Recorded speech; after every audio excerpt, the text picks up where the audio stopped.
बहुत स्वागत है आपका सरकारी सिलेबस यूट्यूब चैनल पर। और आज और अभी हम बात करेंगे एएनएम के बारे में और जेएनएम के बारे में, दोनों के बारे में डिटेल जानकारी। इसके अलावा ये मिडवाइफरी का जो टर्म है इसके बारे में जानकारी देंगे आपको। कई सारे बच्चों के इसके बारे में नहीं पता, इनफैक्ट जो कर रहे होते हैं उन्हें भी हो सकता है इनकी चीज़ों के बारे में ज़्यादा जानकारी ना हो स्पेसिफिक टर्म वाइज। चलिए बात करते हैं। तो एएनएम क्या है, जैसे कि आपके सामने मैंने लिख रखा है ऑक्सिलरी नर्सिंग मिडवाइफरी। तो ये क्या होता है बच्चों, ये 2 साल का आपका एक डिप्लोमा कोर्स होता है। इसमें इंटर्नशिप भी शामिल है। 2 साल में सब कुछ कंप्लीट होकर आपको मिल जाता है, सर्टिफिकेट बाद में है।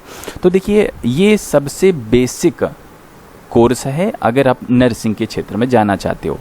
कक्षा 12 पास का बच्चा इसमें फॉर्म भर सकता है। जिसने फिजिक्स केमिस्ट्री और बायो से अपना 12th पास आउट किया वो बच्चा इसमें फॉर्म भर सकता है, अपना एएनएम का डिप्लोमा ले सकता है 2 साल का। ये सबसे बेसिक वाला है। अगर आप इसे करते हो तो आप किसी भी हॉस्पिटल में आपको जो है ना सबसे जो छोटी स्टाफ नर्स जिसे कहते हो, आपको उसमें जो है ना जॉब मिल जाएगी। तो इस तरह आप जो है ना एएनएम करके जॉब नहीं पा सकते हैं। लेकिन अगर आप यहीं जेएनएम का कोर्स करते हैं तो ये होता है 3.5 साल का। तो 3.5 साल का मतलब कि एक पूरी डिग्री की तरह हो जाता है।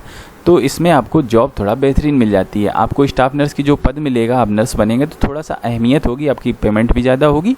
और इसमें क्या है कि 3.5 साल आपने कोर्स किया तो आपको बहुत सारी चीज़ें सिखाई जाती हैं इसमें, ठीक है। अब लेकिन क्या हुआ बच्चों कि 2020 तक ये जेएनएम चलता था। अब लेकिन 2021 से क्या किया है गवर्नमेंट ना कहो, इनफैक्ट कहो कि जो नर्सिंग काउंसिल, क्योंकि नर्सिंग काउंसिल ही एएनएम जेएनएम बीएससी नर्सिंग, जो भारत की नर्सिंग काउंसिल है वो सारी चीज़ों को देखती है कि कोर्स कैसे चलने चाहिए, क्या चीज़ें होनी चाहिए, नहीं होना चाहिए, कौन से टॉपिक होने चाहिए, नहीं होने चाहिए। तो ये सब कौन सा देखता है, नर्सिंग काउंसिल देखती है इंडिया की। तो नर्सिंग काउंसिल ने क्या किया कि 2020 से जेएनएम का कोर्स को बंद कर दी, क्योंकि ये ऑलरेडी 3.5 साल का था। अब ये लोग नया लेके आए। नया क्या है, ये तो कई दिनों से चल रहा है, आपने सुना होगा बीएससी नर्सिंग। बीएससी नर्सिंग, तो ये बीएससी नर्सिंग ये जो कोर्स है, ये डिग्री कोर्स है, ये काफ़ी पॉपुलर है और कई सारी चीज़ें ये कवर कर सकता है। तो ये भी 4 साल का था और जेएनएम भी 3.5 साल का था। तो गवर्नमेंट ने क्या किया कि जेएनएम को भाई बंद करो, अब लेके आओ बीएससी नर्सिंग को ही कंटिन्यू करते हैं। तो इस तरह जेएनएम का कोर्स अब फ्यूचर में आपको देखने को नहीं मिलेगा। ये जेएनएम का कोर्स पूरा बंद हो चुका है। अब आप देखेंगे तो बीएससी नर्सिंग जो कि 4 साल का कोर्स है, एक बेहतरीन कोर्स है। आप इसमें एडमिशन लेके अपना करियर नर्सिंग के क्षेत्र में बना सकते हैं। तो ये हमने बात कर ली एएनएम और जेएनएम की, ठीक है। अब इसमें एडमिशन किस तरह से मिलते हैं इसके बारे में आपको बता दूं। मैं आपको नीचे एक लिंक दूंगा, वहाँ पर आपको सारे कॉलेज की लिस्ट, ऑल ओवर इंडिया के कॉलेज की लिस्ट जिससे आप बीएससी नर्सिंग वगैरह कर सकते हो, हर चीज़ आपको मिल जाएगी। आप कमेंट बॉक्स जरूर विजिट कर लें, पहली कमेंट, ठीक है।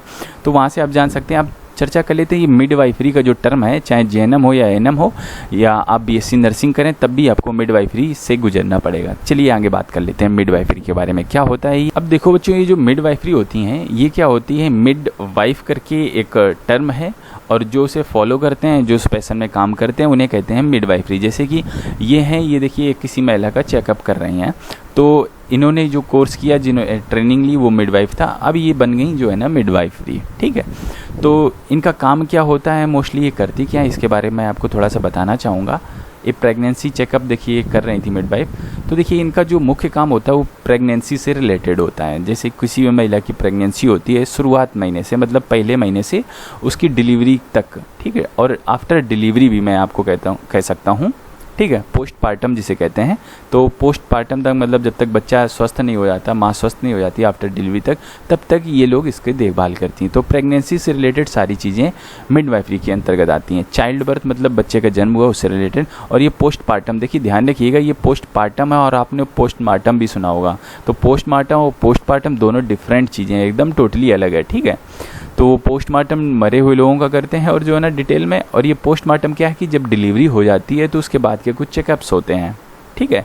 तो मतलब महिला की डिलीवरी मतलब बच्चा हो गया, उसके बाद के कुछ चेकअप्स होते हैं, तो उन्हें पोस्टपार्टम के अंतर्गत आता है। न्यूबॉर्न केयर का मतलब क्या है कि कोई बच्चा इन्हें जन्म लिया है तो उसकी कई सारी चीज़ें होती हैं, जैसे कि बीसीजी का टीके हो गए, पोलियो का टीका हो गया। तो शुरुआत में 3 टीके आपके लगते हैं, तो उन सब कब क्या लगना है, फिर 6 वीक के बाद में टीके लगते हैं, कई चीज़ें होती हैं।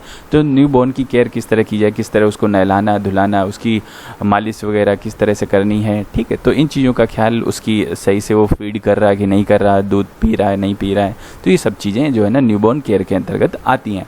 इसके बाद वुमेन्स हेल्थ, क्योंकि आपने देखा होगा कि जब बच्चा वगैरह होता है तो कई सारी समस्याएं महिलाओं के साथ में होती हैं, क्योंकि उन्हें कई सारी चीज़ें झेलनी पड़ जाती हैं। कई सारी चीज़ें होती, कई सारी डिलीवरी के टाइम पे आपने देखा होगा कई सारे उन्हें दवाइयाँ, इंजेक्शंस, और कई लोगों का नॉर्मल डिलीवरी हुई तो हुई, नहीं तो सिजेरियन सेक्शंस के द्वारा होती है, तो उन्हें कई सारी चीज़ों को बियर करना पड़ता है। तो वुमेन्स की हेल्थ का भी ध्यान रखना मिडवाइफरी का ही काम होता है। इसके बाद रिप्रोडक्टिव हेल्थ, मतलब कि आपकी हेल्थ में सुधार से ही रिलेटेड ये चीज़ है। तो इतनी सारी चीज़ें जो है ना मिडवाइफरी से रिलेटेड होती हैं। तो जो बच्चे नर्सिंग करते हैं या बीएससी नर्सिंग करते हैं या एएनएम करते हैं या जिन्होंने जेएनएम किया है, तो वो लोग जेएनएम में एम का मतलब मिडवाइफ होता है। तो इन सब सारी चीज़ों के लिए भी उन्हें ट्रेनिंग दी जाती है, उन्हें सिखाया जाता है डिटेल में, ठीक है। तो ये चीज़ हो गई, हमने क्या क्या देखा, एएनएम के बारे में देखा, जीएनएम के बारे में देखा और मिडवाइफ के बारे में देखा, क्या क्या इनके काम होते हैं, किसे कहते हैं। तो उम्मीद करता हूँ आपको कुछ बातें क्लियर हो गई होंगी। अगर कुछ और जानना पूछना चाहते हो हमें कमेंट करिए, जुड़ सकते हो। इस वीडियो में इतना ही, हम आपसे मिलते हैं अगले वीडियो, तब तक के लिए वंदे मातरम।